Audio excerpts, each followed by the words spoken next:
വിശുദ്ധ മത്തായി എഴുതിയ സുവിശേഷം അധ്യായം 13. വിതക്കാരന്റെ ഉപമ. അന്ന് തന്നെ യേശു ഭവനത്തിൽ നിന്ന് പുറത്തുവന്ന് കടൽ തീരത്തിരുന്നു. വലിയ ജനക്കൂട്ടങ്ങൾ അവന്റെ അടുത്ത് വന്നു. തന്നിമിത്തം അവൻ ഒരു തോണിയിൽ കയറിയിരുന്നു. ജനക്കൂട്ടം മുഴുവൻ തീരത്തു നിന്നു. അപ്പോൾ അവൻ വളരെ കാര്യങ്ങൾ ഉപമകൾ വഴി അവരോട് പറഞ്ഞു. വിതക്കാരൻ വിതയ്ക്കാൻ പുറപ്പെട്ടു. അവൻ വിതച്ചപ്പോൾ വിത്തുകളിൽ കുറെ വഴിയരികിൽ വീണു. പക്ഷികൾ വന്ന് അത് തിന്നു. ചിലത് മണ്ണ് അധികമില്ലാത്ത പാറമേൽ വീണു. മണ്ണിന് ആഴമില്ലാതിരുന്നതിനാൽ അത് പെട്ടെന്ന് മുളച്ചു പൊങ്ങി. സൂര്യനുദിച്ചപ്പോൾ അത് വെയിലേറ്റു വാടുകയും വേരില്ലാതിരുന്നതിനാൽ കരിഞ്ഞു പോവുകയും ചെയ്തു. വേറെ ചിലത് മുൾച്ചെടികൾക്കിടയിൽ വീണു. മുൾച്ചെടികൾ വളർന്ന് അതിനെ ഞെരുക്കിക്കളഞ്ഞു. മറ്റു ചിലത് നല്ല നിലത്ത് വീണു. അത് 100 മേനിയും 60 മേനിയും 30 മേനിയും വിളവ് നൽകി. ചെവിയുള്ളവൻ കേൾക്കട്ടെ. ഉപമകളുടെ ഉദ്ദേശ്യം. അപ്പോൾ ശിഷ്യന്മാർ അടുത്തെത്തി അവനോട് ചോദിച്ചു, നീ അവരോട് ഉപമകൾ വഴി സംസാരിക്കുന്നത് എന്തുകൊണ്ട്?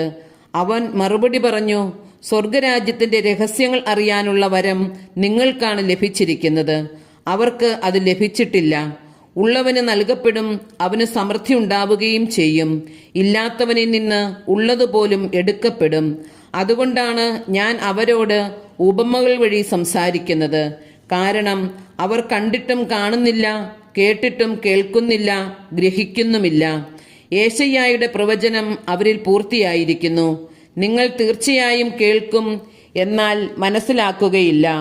നിങ്ങൾ തീർച്ചയായും കാണും, എന്നാൽ ഗ്രഹിക്കുകയില്ല. അവർ കണ്ണുകൊണ്ട് കണ്ട്, കാതുകൊണ്ട് കേട്ട്, ഹൃദയം കൊണ്ട് മനസ്സിലാക്കി മാനസാന്തരപ്പെടുകയും ഞാൻ അവരെ സുഖപ്പെടുത്തുകയും അസാധ്യമാകുമാറ് ഈ ജനതയുടെ ഹൃദയം കഠിനമായി തീർന്നിരിക്കുന്നു. ചെവിയുടെ കേൾവി മന്ദീഭവിച്ചിരിക്കുന്നു. കണ്ണ് അവർ അടച്ചു കളഞ്ഞിരിക്കുന്നു. നിങ്ങളുടെ കണ്ണുകൾ ഭാഗ്യമുള്ളവ, എന്തെന്നാൽ അവ കാണുന്നു.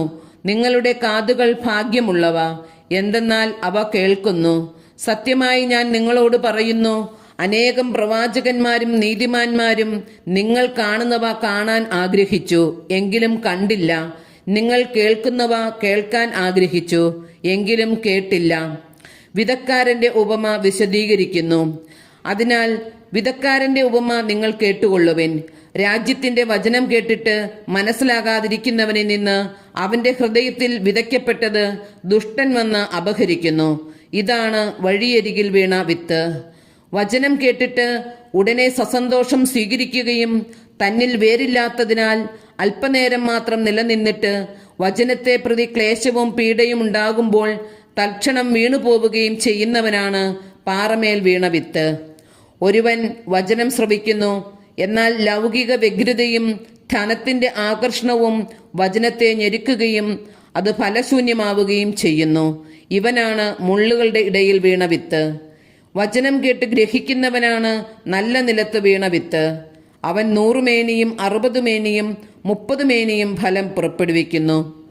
കളകളുടെ ഉപമ. മറ്റൊരു ഉപമ അവൻ അവരോട് പറഞ്ഞു. ഒരുവൻ വയലിൽ നല്ല വിത്ത് വിതയ്ക്കുന്നതിനോട് സ്വർഗരാജ്യത്തെ ഉപമിക്കാം. ആളുകൾ ഉറക്കമായപ്പോൾ അവന്റെ ശത്രുവെന്ന് ഗോതമ്പിനടിയിൽ കള വിതച്ചിട്ട് കടന്നുകളഞ്ഞു. ചെടികൾ വളർന്ന് കതിരായപ്പോൾ കളകളും പ്രത്യക്ഷപ്പെട്ടു. വേലക്കാർ ചെന്ന് വീട്ടുടമസ്ഥനോട് ചോദിച്ചു, യജമാനനെ, നീ വയലിൽ നല്ല വിത്തല്ലേ വിതച്ചത്? പിന്നെ കളകളുണ്ടായത് എവിടെ നിന്ന്? അവൻ പറഞ്ഞു, ശത്രുവാണ് ഇത് ചെയ്തത്. വേലക്കാർ ചോദിച്ചു, ഞങ്ങൾ പോയി കളകൾ പറിച്ചു കൂട്ടട്ടെ? അവൻ പറഞ്ഞു, വേണ്ട. കളകൾ പറിച്ചെടുക്കുമ്പോൾ അവയോടൊപ്പം ഗോതമ്പ് ചെടികളും നിങ്ങൾ പിഴുതുകളഞ്ഞെന്ന് വരും. കൊയ്ത്ത് വരെ അവ രണ്ടും ഒരുമിച്ച് വളരട്ടെ. കൊയ്ത്തുകാലത്ത് ഞാൻ കൊയ്ത്തുകാരോട് പറയും, ആദ്യമേ കളകൾ ശേഖരിച്ച് തീയിൽ ചുട്ടുകളയുവാൻ അവ കെട്ടുകളാക്കി വയ്ക്കുവിൻ. ഗോതമ്പ് എൻ്റെ ധാന്യപ്പുരയിൽ സംഭരിക്കുവിൻ. കടുകുമണിയുടെയും പുളിമാവിൻ്റെയും ഉപമ. വേറൊരു ഉപമ അവൻ അവരോട് പറഞ്ഞു. സ്വർഗരാജ്യം ഒരുവൻ വയലിൽ പാകിയ കടുകുമണിക്ക് സദൃശ്യം. അത് എല്ലാ വിത്തിനെയും ചെറുതാണ്. എന്നാൽ വളർന്നു കഴിയുമ്പോൾ അത് മറ്റു ചെടികളെക്കാൾ വലുതായി ആകാശപ്പറവകൾ വന്ന് അതിന്റെ ശിഖരങ്ങളിൽ ചേക്കേറാൻ തക്കവിധം മരമായി തീരുന്നു. മറ്റൊരു ഉപമ അവൻ അവരോട് അരുളി ചെയ്തു. മൂന്നിടങ്ങഴി മാവിൽ അത് പുളിക്കുവോളം ഒരു സ്ത്രീ ചേർത്ത പുളിപ്പിന് സദൃശമാണ് സ്വർഗരാജ്യം. ഇതെല്ലാം യേശു ഉപമകൾ വഴിയാണ് ജനക്കൂട്ടത്തോട് അരുളി ചെയ്തത്. ഉപമകളിലൂടെ അല്ലാതെ അവൻ ഒന്നും അവരോട് പറഞ്ഞിരുന്നില്ല. ഞാൻ ഉപമകൾ വഴി സംസാരിക്കും, ലോകസ്ഥാപനം മുതൽ നിഗൂഢമായിരുന്നവ ഞാൻ പ്രസ്താവിക്കും എന്ന പ്രവാചക വചനം പൂർത്തിയാകാനായിരുന്നു ഇത്. കളകളുടെ ഉപമ വിശദീകരണം. ജനക്കൂട്ടത്തെ പറഞ്ഞയച്ചിട്ട് അവൻ വീട്ടിലേക്ക് വന്നു. ശിഷ്യന്മാർ അവന്റെ അടുത്ത് വന്ന് അപേക്ഷിച്ചു, വയലിലെ കളകളെ സംബന്ധിക്കുന്ന ഉപമ ഞങ്ങൾക്ക് വിശദീകരിച്ചു തന്നാലും. അവൻ ഉത്തരം പറഞ്ഞു, നല്ല വിത്ത് വിതയ്ക്കുന്നവൻ മനുഷ്യപുത്രനാണ്.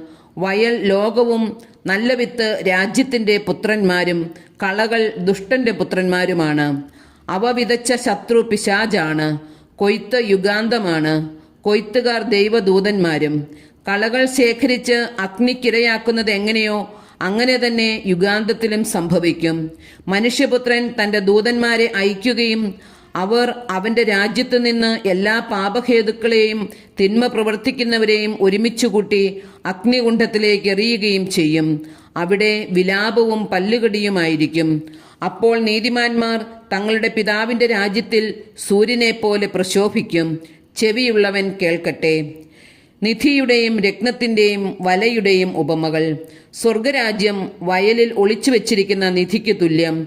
അത് കണ്ടെത്തുന്നവൻ അത് മറച്ചു വെക്കുകയും സന്തോഷത്തോടെ പോയി തനിക്കുള്ളതെല്ലാം വിറ്റ് ആ വയൽ വാങ്ങുകയും ചെയ്യുന്നു. വീണ്ടും സ്വർഗരാജ്യം നല്ല രത്നങ്ങൾ തേടുന്ന വ്യാപാരിക്ക് തുല്യം. അവൻ വിലയേറിയ ഒരു രത്നം കണ്ടെത്തുമ്പോൾ പോയി തനിക്കുള്ളതെല്ലാം വിറ്റ് അത് വാങ്ങുന്നു. സ്വർഗരാജ്യം എല്ലാത്തരം മത്സ്യങ്ങളെയും ശേഖരിക്കാൻ കടലിൽ എറിയപ്പെട്ട വലയ്ക്കു തുല്യം. വല നിറഞ്ഞപ്പോൾ അവർ അത് കരയ്ക്ക് വലിച്ചു കയറ്റി. അവർ അവിടെ ഇരുന്ന് നല്ല മത്സ്യങ്ങൾ പാത്രങ്ങളിൽ ശേഖരിക്കുകയും ചീത്ത മത്സ്യങ്ങൾ പുറത്തേക്ക് എറിയുകയും ചെയ്തു. യുഗാന്തത്തിലും ഇതുപോലെ സംഭവിക്കും. ദൈവദൂതന്മാർ ദുഷ്ടന്മാരെ നീതിമാന്മാരിൽ നിന്ന് വേർതിരിക്കുകയും അഗ്നികുണ്ഡത്തിലേക്ക് എറിയുകയും ചെയ്യും. അവിടെ വിലാപവും പല്ലുകടിയുമായിരിക്കും. നിങ്ങൾ ഇതെല്ലാം ഗ്രഹിച്ചുവോ? അവൻ ചോദിച്ചു. ഉവ്, അവർ ഉത്തരം പറഞ്ഞു. അവൻ തുടർന്നു, സ്വർഗരാജ്യത്തിന്റെ ശിഷ്യനായി തീർന്ന ഓരോ നിയമജ്ഞനും തന്റെ നിക്ഷേപത്തിൽ നിന്ന് പുതിയതും പഴയതും പുറത്തെടുക്കുന്ന വീട്ടുടമസ്ഥനു തുല്യൻ. സ്വന്തം നാട്ടിൽ അവഗണിക്കപ്പെടുന്നു. യേശു ഈ ഉപമകൾ അവസാനിപ്പിച്ച ശേഷം അവിടെ നിന്ന് പുറപ്പെട്ട് സ്വദേശത്ത് വന്ന് അവരുടെ സിനഗോഗിൽ പഠിപ്പിച്ചു. അവർ വിസ്മയഭരിതരായി ചോദിച്ചു, ഇവന് ഈ ജ്ഞാനവും ശക്തിയും എവിടെ നിന്ന്? ഇവൻ ആ തച്ചന്റെ മകനല്ലേ? മറിയമല്ലേ ഇവന്റെ അമ്മ? യാക്കോബ്, ജോസഫ്, ശിമയോൻ, യൂദാസ് എന്നിവരല്ലേ ഇവന്റെ സഹോദരന്മാർ?